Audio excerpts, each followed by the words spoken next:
It is possible to become free from debt, financial worry, your boss, and your zip code. You can start living a life you love, but first, you need to find your freedom. Using financial independence and lifestyle design principles, you can create the life of your dreams now.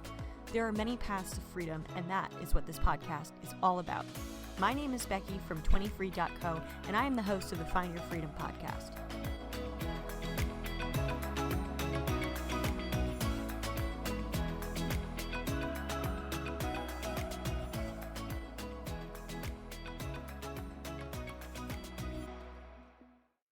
Today, I'm talking to Jessica from the Fioneers about how to cope and hopefully thrive in times of disaster. The reason I asked Jessica to come and talk to me about this topic today is because I saw her do a webinar on this topic and I found it very helpful.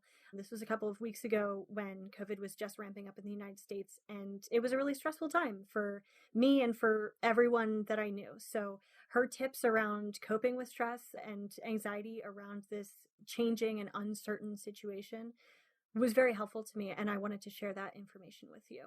Thanks for being on the podcast, Jessica. Absolutely. Thanks for having me. So can you tell me about why you wanted to talk about this topic on your webinar and now with me here today, and how you learned about these different coping strategies? Absolutely. So, the first thing that I want to say is that I'm not actually a medical professional or in mental health.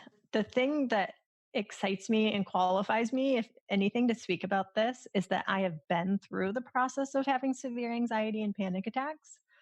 And I realize that I'm using all of the same coping strategies during this time to handle the pandemic and all of the issues associated with that. I'm using those same strategies to cope that I learned while I was experiencing that severe anxiety 2 years ago in the summer of 2018. And so, because of that, I decided that I really wanted to share that with my community. I know it's interesting. I've been talking with a few people who also have anxiety, who are also saying they feel like they're handling this crisis actually pretty well, given the skills that they've built over time. But that we're seeing people who haven't ever dealt with anxiety not knowing how to manage that during this time. And so I found myself wanting to get those strategies out there to people to be able to help people know what to do during this time. I think that's great that you can speak from your own personal experience. And the way that I see it when I was learning from you is I have my emotional toolbox of strategies that I use to deal with different situations, be that stress or anger or being sad about something. And so the things that you taught me, I was able to incorporate into my emotional toolbox. And that helped me become better prepared to handle the onslaught of emotions that I'm experiencing now in this completely new scenario. You know, I couldn't have anticipated, none of us could have anticipated that we would be in a countrywide and global shutdown right now due to a global pandemic. But we are. And so I think a lot of us feel a little uneasiness around it at minimum. And on the other end of the spectrum, very high stress. So can you tell me, what are some signs of stress and anxiety that someone might be experiencing right now? As you said, there's a spectrum of that you might be experiencing. It could be anything, perhaps like having trouble sleeping or not being able to fall asleep, mind racing, not being able to sort of peel yourself away from the news, like sort of feeling like you have an addiction to figuring out what's going on in the news. Physical sensations where you might be like feeling like you have tightness in your chest, or body aches, or maybe getting headaches or feeling sick. Those are some of the things that, if you are feeling extreme stress, definitely impact your sort of physiological systems as well.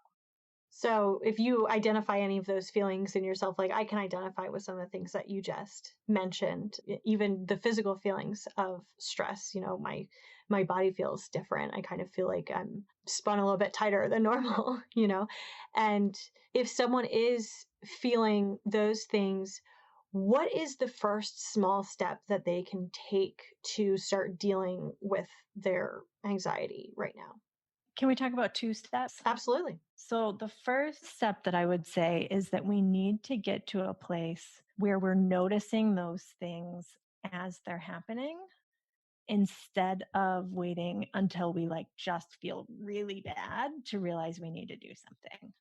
And so for me, I think focusing on mindfulness and focusing on how am I feeling right now? What are the physical sensations that I'm feeling in different parts of my body, and being able to recognize those as they're arriving.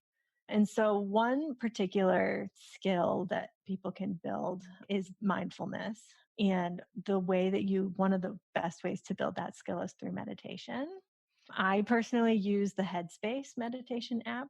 They have a free section right now, so you can also try that out if you want to try to get into that.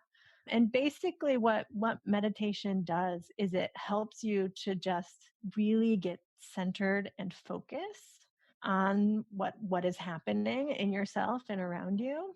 And because of that, sort of being present in the moment, for me, now that I have been meditating regularly now for a couple of years, it allows me to be able to identify those feelings as they arise, or those sensations as they arise.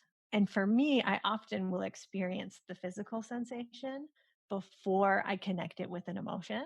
And so if I'm able to say I'm reading the news or watching the news or something, and I'm starting to feel that chest tightness, or I'm starting to feel like my shoulders going up a little bit, I can say, oh, this is happening. The emotion hasn't caught up to me yet at that point. So then I can usually say, okay, I am starting to feel stressed.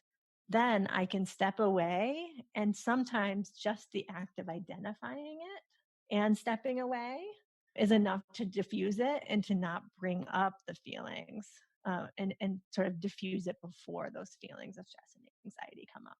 The second thing is sometimes that isn't possible, right? Sometimes the feelings of stress or anxiety are going to get to an extreme point where just the act of identifying them is not going to diffuse the situation.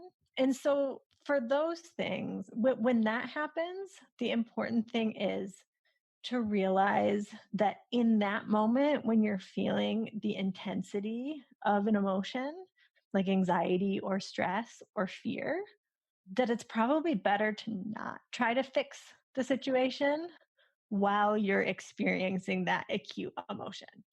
The important thing to do is to decrease the intensity of that emotion so that you're able to figure out what to do next while you're thinking clearly.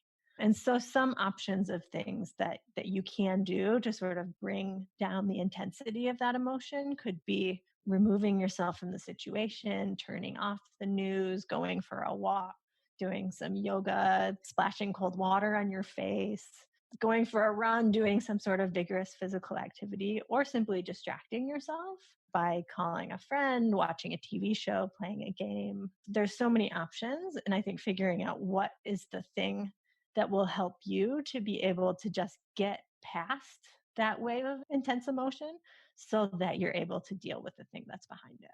I think those are all really great strategies that you gave us right now. And I have noticed in myself that even though I've been practicing meditation, I don't want people to listen to this and think, oh, well, I'm not practiced in meditation, and so I think mindfulness is going to be hard for me. I have practiced meditation, but I kind of fell out of it before I realized I really needed it now in this situation. And so I am doing a short 5 to 10 minute meditation on Headspace every morning. And what that's helping me do is actually go into my day in a little bit more of a calmer state as well. I find meditation is a proactive way to address future feelings of stress. I know that I am in a generally stressful state right now, as opposed to what my baseline normal would be. And so by taking some action in a situation where we can feel quite helpless, really, there's not much action that I feel I can take to affect the outcome of this pandemic besides staying in my home. And to be frank, staying home doesn't feel very active at all. It's almost the opposite of an action. So by doing these small things that I can have control over, like the meditation in the morning to be in a calmer state all day, I just wanted to mention that in case you are thinking meditation sounds like hard or intense. It's just a good way to start your day. You don't have to be a monk that is extremely mindful 24/7, because none of us are. And I would still recommend that as a strategy. And Becky, if I can add one more thing about that. So when I first started meditating, it probably took me, I would say about 3 weeks only to start seeing a difference in the way that I was feeling. So my first 3 weeks that I started meditating, it was interesting. I actually thought I was really good at meditating. Nothing was coming up. I was just like constantly just like had a clear mind. And then after about 3 weeks, all of a sudden, like everything started coming out. And I think for me, the thing that meditation really helped me do was that I had suppressed my feelings and emotions for so long. I had definitely had the feelings and emotions, but I wasn't recognizing them. And so then after that 3 weeks of meditation, all of a sudden it's like all of it started to come out and I started to be able to like understand it and recognize it, which was I think a really significant turning point for me to be able to sort of start on that journey of being like, yes, I am being more mindful and I can focus specifically on what is the thing that is bothering me at this moment. Something that mindfulness helps us do is observe and accept the way that things are, which can be a really difficult ask right now when it's very common to feel feelings of avoidance around something that is this stressful and this uncertain and something that we might feel that we don't have personal or physical control over.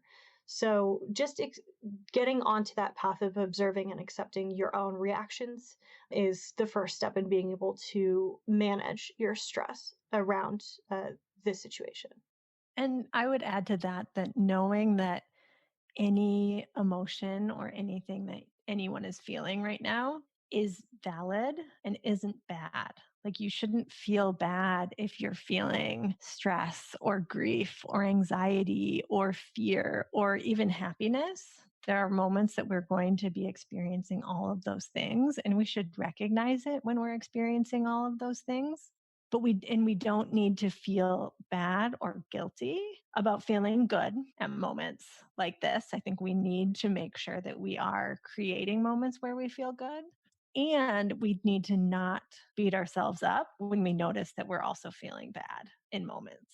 I totally agree. And another thing that I've noticed in myself is I beat myself up because I feel like I'm the only person who is dealing with this so intensely, right? And it's like, why do you have to let the news affect you so much? And if you talk to people around you, and hearing this from me and from Jessica's, a lot of people are experiencing these emotions right now. It's not unusual, it's not invalid to be feeling scared or to be feeling sad about how intense things are at the moment. So giving yourself permission to experiencing your emotions is another thing that I think we need to give ourselves grace for right now.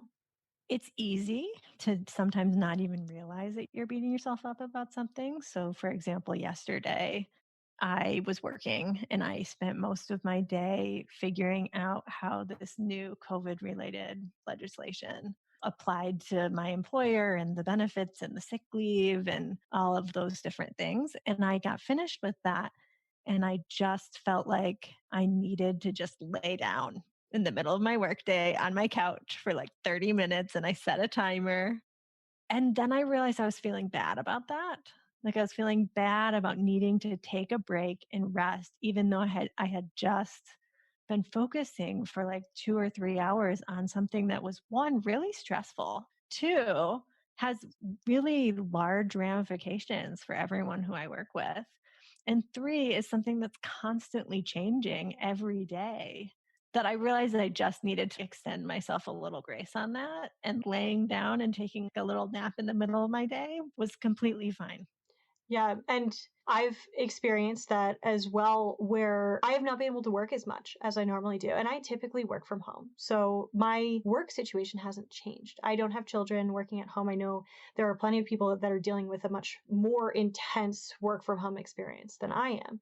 And I at first played the comparison game around, if my situation is not as difficult as other people's situation, how come I'm feeling like it's more difficult for me to focus, that I'm more easily distracted, that I'm not able to work an 8 or 9 hour workday? I really need to limit myself more around 6 or 7 now because I'm feeling more emotionally exhausted. And it took me a while to realize that regardless of the way that other people's situations differ from mine, I had to acknowledge that there were things that I needed, like a break from working so much.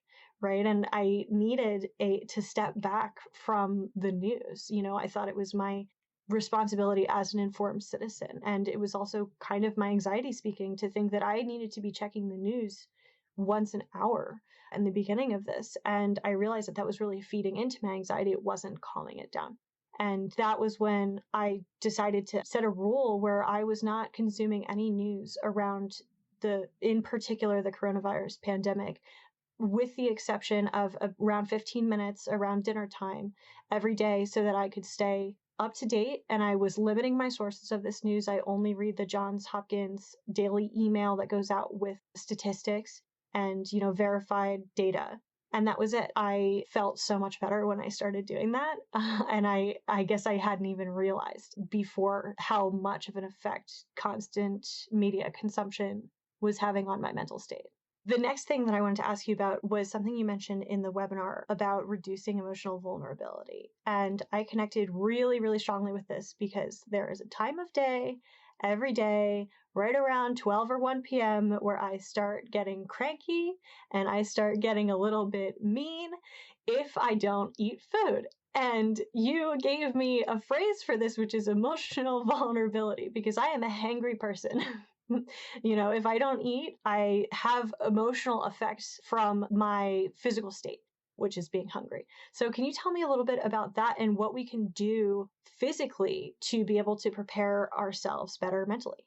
Our physical bodies and our mental state are so interconnected, and we don't necessarily realize it. But if we look back and we think of the moments where our emotions have gotten the best of us, many times we can look back and we can think like, yes, this was exacerbated by the fact that I did not get enough sleep the night before, or I was hungry, or I was not feeling well, or all of those things.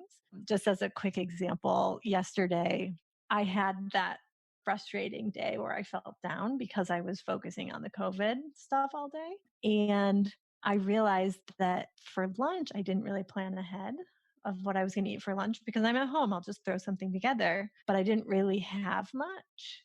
So, long story short, I think I ate some lunch meat and cheese on lettuce, and then I ate 2 chocolate chip cookies, which was enough to fill me up, but it was not a good meal by any means, right? It was like not enough calories of the healthy stuff and then too much calories of the sugar. So I was also probably crashing because of what I had eaten as well, because the other part of the meal did not offset the sugar of the cookies.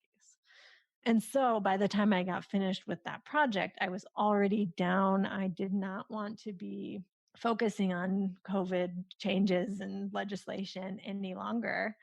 And I had a sugar coma happening at the time, right? Like I imagine that if I had eaten a better lunch and not had as much sugar, I would have been feeling different at the time.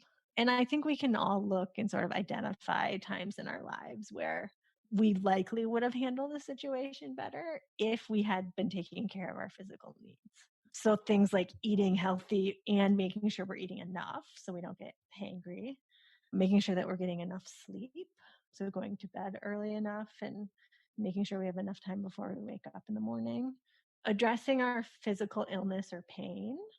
And so, like, if we're not feeling well, actually take a day off if you can, rather than trying to push through, since it might be harder to do that.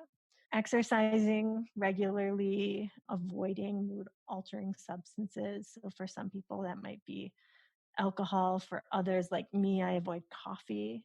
Coffee makes me extremely anxious when I have it because it increases my heart rate and simulates the feeling of panic if I have that. So that's one thing to pay attention to as well. How do you feel after you drink coffee?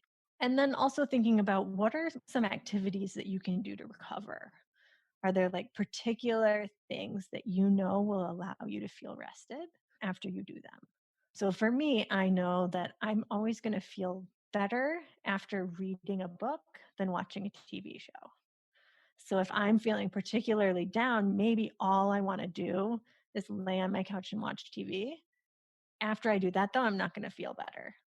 If I read a book, though, I'll probably feel better, or take a walk, or, some kind of activity that will actually help to restore the balance rather than just making me feel worse. I've also noticed that doing activities besides watching TV have been more restorative than binging on Netflix, for example. I always thought that watching TV was a relaxing activity, but ultimately, if you end up feeling more drained of energy after you finish something rather than more full of energy, it's not a relaxing activity. It's an activity that takes effort, even if laying on the couch doesn't feel like it does. So I don't typically watch very much TV, and we've been watching more now. So we've decided that we're going to, again, limit our TV to a certain time of day, which is at night, and to a certain amount of time, which, depending on the day, is no more than 1 or 2 hours. And the reason I'm just mentioning what I'm doing, of course, I'm not prescribing this to anyone else, is that ultimately boundaries have been super important for me. Boundaries around how much I work, boundaries about how much media I consume, boundaries around how much sleep I get. When you were talking about physical needs, it was making me think that I've needed more sleep than usual as well. And that's another thing that made me feel a little bit guilty. It made me feel like I was being, quote unquote, weak to need to sleep more. But being in a more emotionally draining situation is going to require me to do more to restore my body, and physically and mentally. So sleep has been super important to me. I'm aiming for 8 to 9 hours of sleep, which ultimately I should have really been aiming for before this, but I'm glad that I'm doing it now because it's something that allows me to start off my day on a better foot. Just like meditating helps me set off my day on a more calm mental state. One thing that I might add to this too is planning ahead and planning a schedule is important. So okay, in order to get 8 or 9 hours of sleep, I'm going to wake up around this time. So that means I need to go to bed at around this time. Like for me, I could be like, I am not working today, so I can sleep till 10, so I don't have to go to bed till 1 a.m. That's not going to work. I know I'm going to wake up by 7 or 8 o'clock, like regardless of what time I go to sleep. So then that has implications for what time I actually need to get in bed and get ready for sleeping. Also around the meal planning, right? I think sometimes we have this viewpoint, well, we're just home, so we'll just figure something out and throw it together. And while we're working, if we have meetings and, things going on, it's just not that easy sometimes, especially when we're getting down to like the harder to make food and the things we need to be a little bit more creative about. We ate the easy food already. And so now need to plan a little bit more ahead to say, what am I going to do for this? How do I make sure that it has what I need? And then planning ahead if you're going to take walks or what kinds of other activities that you're going to do throughout the day. That'll be really helpful to make sure that you don't just get to the end of your day and realize you didn't leave the house, you didn't really sat at your computer, at your desk all day without doing much of anything and wonder why you feel so tired. That's a good point. And on the topic of exercise, a lot of people that I've talked to have found exercise to be an extremely important component of having a good day in times like these. And I typically would go to the gym, which is not an option right now under social distancing guidelines. And so I found that if I was being realistic with myself, I would not do a body weight exercise on YouTube unless I put it in my schedule. To think that because I would go to the gym every day previously in a completely different environment, a different situation, that means that I would want to queue up, YouTube on my TV and then get out my yoga mat and do the exercise at home now in a completely different way. That was not being realistic with myself. So I have found planning to be really important when it comes to things like exercise as well. One other thing that I've really thought about is, from my own experience, coping is not enough to have a meaningful life, right? Like coping is the foundation of being able to do that. You need to be able to do that to have a life where you can thrive, but you can't do that alone, right? It is important also to incorporate strategies to help you to build a life that you love while these things are happening. So I have two specific strategies for that. One is just this idea of creating small positive moments every day and figuring out how many of them you can make, and then recognizing them as positive moments as they're happening. So it could be something as simple as, I'm going to go take my dog for a walk and like let her run around in the park, or I'm going to make this like special banana bread because I have all of the things to make that. Or it could be something as simple as doing a Zoom call with friends and doing like a happy hour with people. And so it's figuring out what are the different like positive things that we can do each day. And I think mindfulness helps us out with that as well, because it helps us to recognize that even though there are things that are making us feel stressed out, that there's also things that we can do that will make us happy throughout our day, and we can embrace those things. The other one is, if you are able to figure out how to cope during this time, I really truly think that we will feel better at the end of our days, even if they're hard, and even if we're tired, and even if we aren't able to do as much work, if we know the reason why we're coping and what we're working toward in our lives. So I think it's having a vision for what you want your life to be like when all of this is over, and having a vision for what you want to be doing, what is the growth that you want to experience in your life, and finding small ways to work toward that as well, I think is going to go a long way to helping you feel like you got to the end of your day each day and you did something that was helpful and meaningful for you. For me, that's working on my blog, working on my coaching business. It's focusing on learning new things that I want to learn about, right? So I'm learning about course content creation, as well as some marketing strategies and things like that. And so taking those moments throughout my day to say, I'm going to use this time also when I can, when I feel like it's possible to work towards some of those long-term goals. I know by the end of this, I'm going to feel better having done that. And I see that as a transition from obstacle thinking to opportunity thinking. In the beginning of any crisis, a situation, I think naturally as humans, we tend to perceive the negative more clearly than the positive. And so obstacles are much, much larger and more apparent to us than opportunities. And there are a lot of obstacles in this particular situation, and it varies by person, but you might be experiencing financial security obstacles or health obstacles related to general uncertainty, where it can be difficult to plan far out in the future, which personally is something I love to do, is planning. But that doesn't mean that we don't have opportunities as well. We just have to work a little bit harder to find them.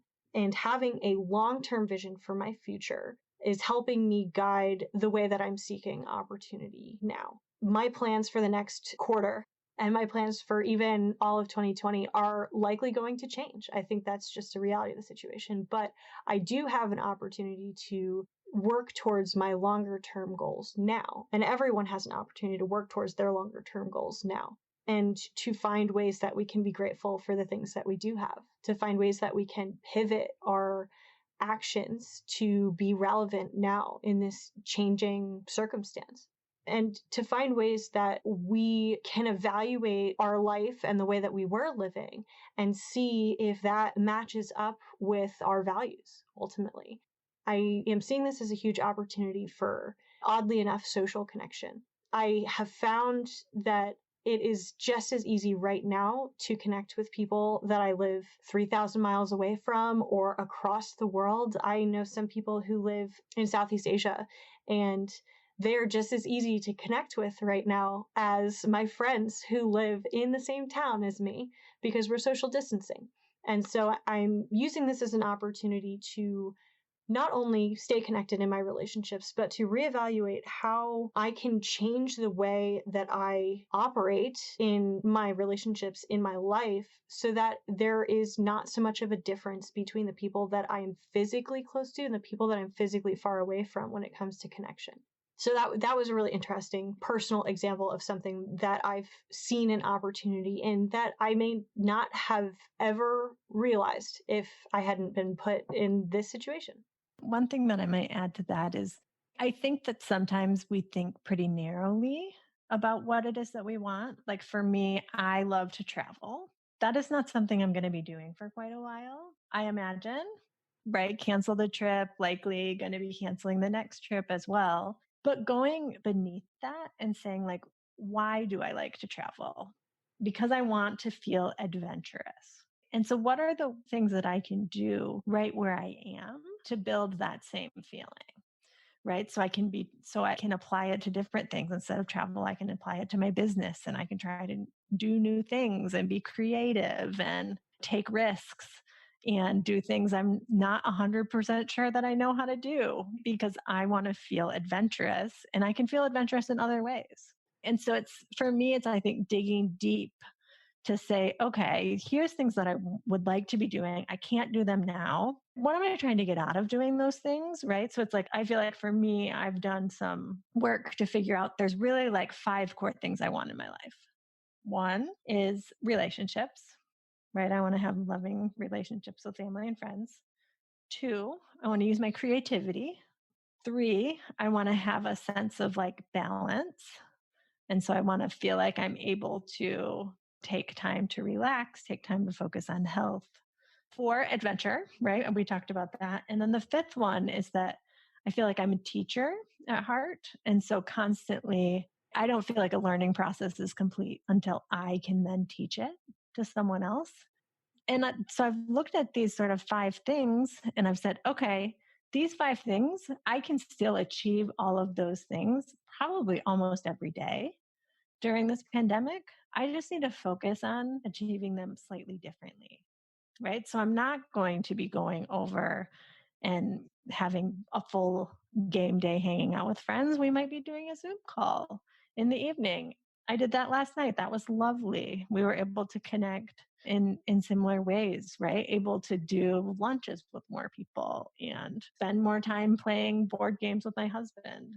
And then the creativity piece, the blog and the business are still things that I can do from where I am, and have more time to do them. So thinking about, if you have more time and you're able to cope, then how can you channel some of that energy into things that you're able to do that are going to add meaning and happiness and fulfillment to your life today and long term?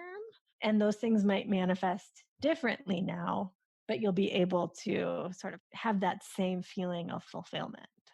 That made me think about another opportunity that I've identified, that this could be a great time for reflection and for mission setting. We often feel too busy in our lives to take time to pause and reflect. And now, in some ways, we're a little bit busier, but in a lot of ways, not being able to go out of our homes, we can't possibly have as many social engagements or errands to do. So with that extra time, I would recommend to anyone who hasn't already done this, work out what your core values are. Figure out those core things. Jessica just told us what her aim in life is, to get those 5 things out of her life. And she's figuring out how to work in this new circumstance to make those things still happen. For me, I've identified 4 core pillars, is what I call them. And that's health, freedom, happiness, and purpose. And I can pursue each of those in this changing circumstance. Maybe not in the same ways I had intended, but this gives me an opportunity to be creative and also to experiment. I think that having time where we're slowed down and where we're in a very contrasting situation to the way that we're normally living our lives is a really great reflection point, where we can look back at the way our lives were when we were really busy, for example, and decide if that serves our true core values. Does having back-to-back social engagements really serve what we want to get out of life? Were we aiming for quantity over quality? And think about how we can change the way that we live our lives now in light of that, to align better with our values. But in order to be able to align with your values, you have to identify them. So that's an activity that I would recommend. Just grab a journal and start to think about what your favorite things are to do, what you don't miss doing when you're stuck inside. What are you kind of relieved that you don't have to do anymore, right? What are the things that you miss doing? That will point you in the direction of what you value.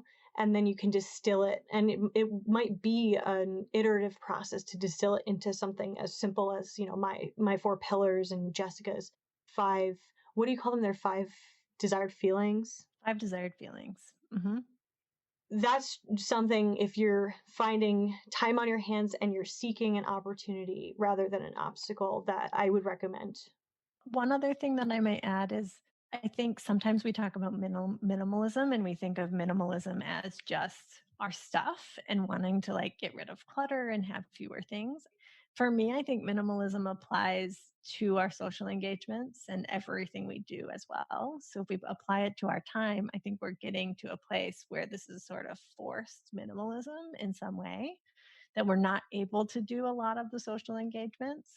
And Becky, as you said, there's a way for us to look at them and decide what things we want to add back into our life, because we don't have to go back to doing it exactly like we did it before. There is a reset point, and we can use this as a reset point. Absolutely. And additionally, a lot of people are spending significantly more time with their family than they have in the past. In a traditional work sense, most people spend more time with their coworkers and in the office than they do at home with their family. That has turned very quickly on its head. And so if you find that this new normal with having more engagement with your family and more social time with your spouse or your children is something that's really working for you and that you wish that you had in the past and that you wish you can keep in the future, work on ways to incorporate that into your life, because ultimately things are changing right now and they don't all have to change for the worst. We can use this to change our lives in a positive net outcome. The last thing that I wanted to recommend based on Jessica's comment about minimalism is the book Essentialism by Greg McKeown is a great study on how you can apply the principles of minimalism to not just your items, but actually more specifically to your work and your social life. And in general, the things that you decide to spend your time on, not just the things that you decide to spend your money on, which is more of the physical minimalism. I can't recommend that book enough. I read it at least once a year and I always learn something new. So if you would like to take this into practice, but you're not quite sure how, I would check that out. That's great. Funny story. I have that downloaded on my Kindle from the library at this moment, but I haven't started it yet.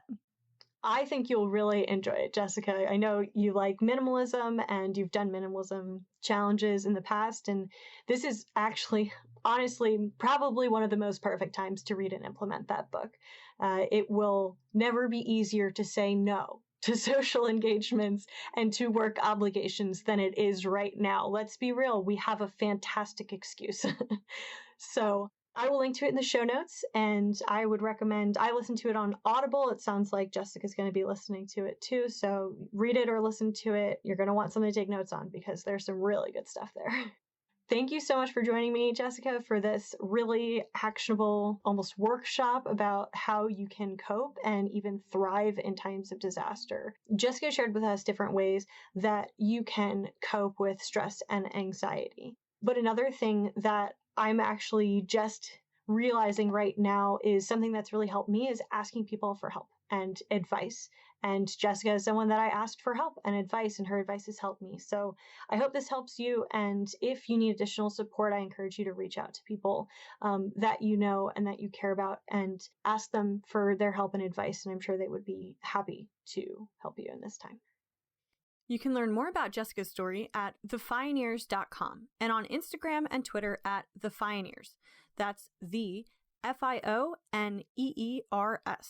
To check out the show notes for this episode, which includes links to resources mentioned in today's interview and where you can go to learn more about Jessica, go to 20free.co/episode 15. Time for power moves. I want this to be more than just a podcast for listening to, so I'm making it a do-cast, where you're getting information from the podcast that you can take action on to create real outcomes in your life. I call these power moves. If you implement even one of these tactics into your life, you're taking a powerful step towards finding your freedom. Power move number 1, identify signs of stress. You've heard that the first step to solving a problem is acknowledging that there is a problem. It follows that the first step to managing stress, uneasiness, and anxiety is learning to identify signs of stress.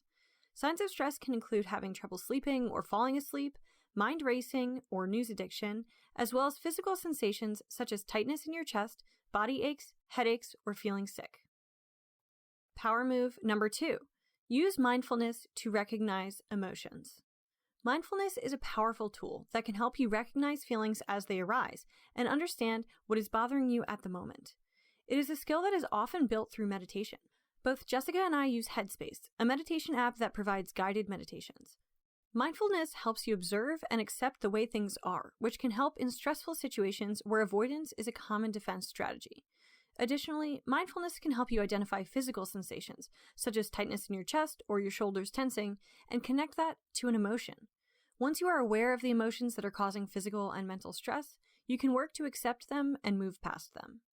Mindfulness is great for being aware of emotions as they arise, before they get too intense.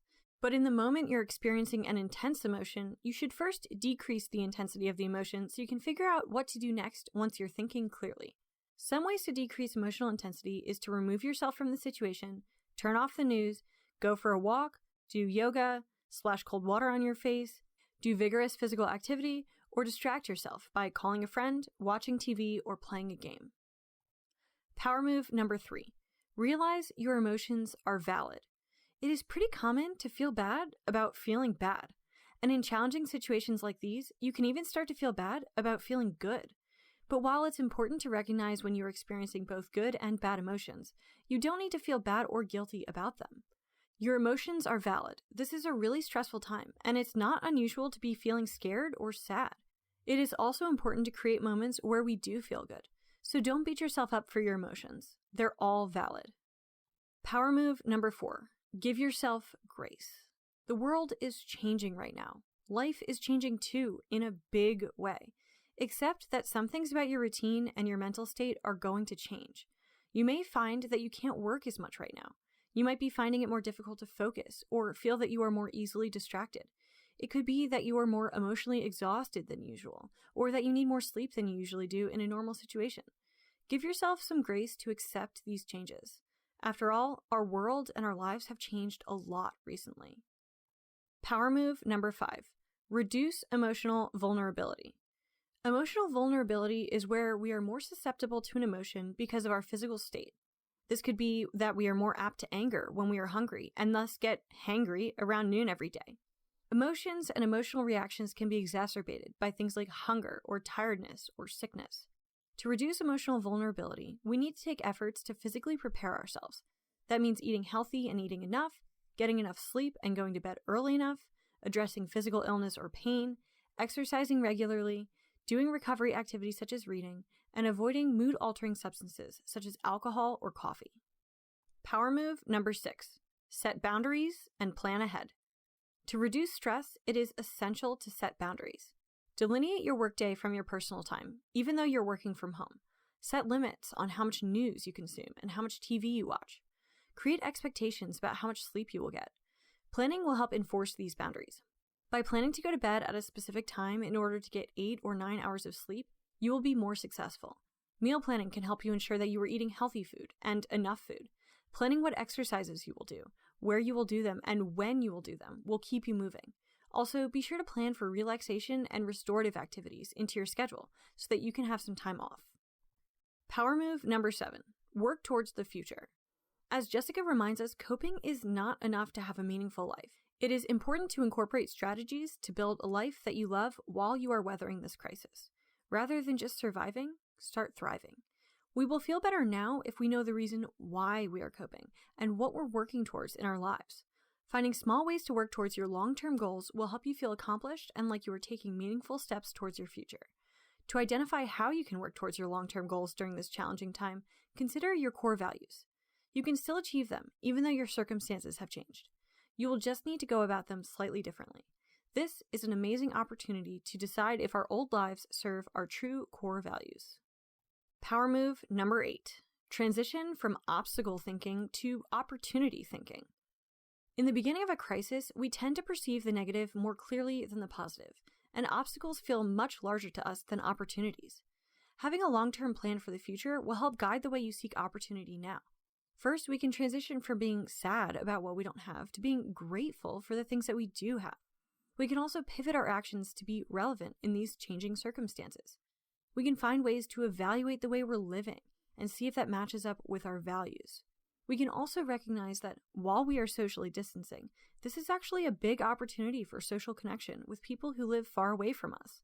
Finally, this is an amazing opportunity to go deeper and evaluate our values. This could mean going beneath the feeling of valuing travel and realizing that the reason that you like to travel is because you want to feel adventurous. Then being creative about how you can apply that to things that you are able to do right now. That could mean taking risks, trying things, or doing something that you're not sure you can do. Transitioning from obstacle thinking to opportunity thinking will reduce your stress and help move you towards building a future that aligns with your values. That is the 8th and final power move from my conversation with Jessica from the Fioneers about how to manage stress during a crisis. You can find a free download with a summary of these coping strategies in the show notes at www.20free.co/episode 15. That's the word 20, FREE.co/episode 15. Need someone to talk with about recent changes in your finances due to COVID-19? Connect with me on a free 10-minute coaching call at 20free.co/moneycoaching, and we'll discuss how I can help. If you enjoyed today's episode, make sure you're subscribed to the Find Your Freedom podcast on whatever app you're using to listen to this episode. Do me a favor and also leave a rating and review on Apple Podcasts. Go to 20free.co/iTunes to be redirected to the page on Apple Podcasts where you can leave your rating and review. I really appreciate it. If you think this episode would help someone you know, please share it with a friend. Thank you so much for tuning in to this episode of the Find Your Freedom podcast. My name is Becky. You can connect with me on Instagram and Twitter at 20freeco and sign up for free resources and email updates at www.20free.co. That's the word 20, FREE.co. I'll talk to you next week on another episode of the Find Your Freedom podcast.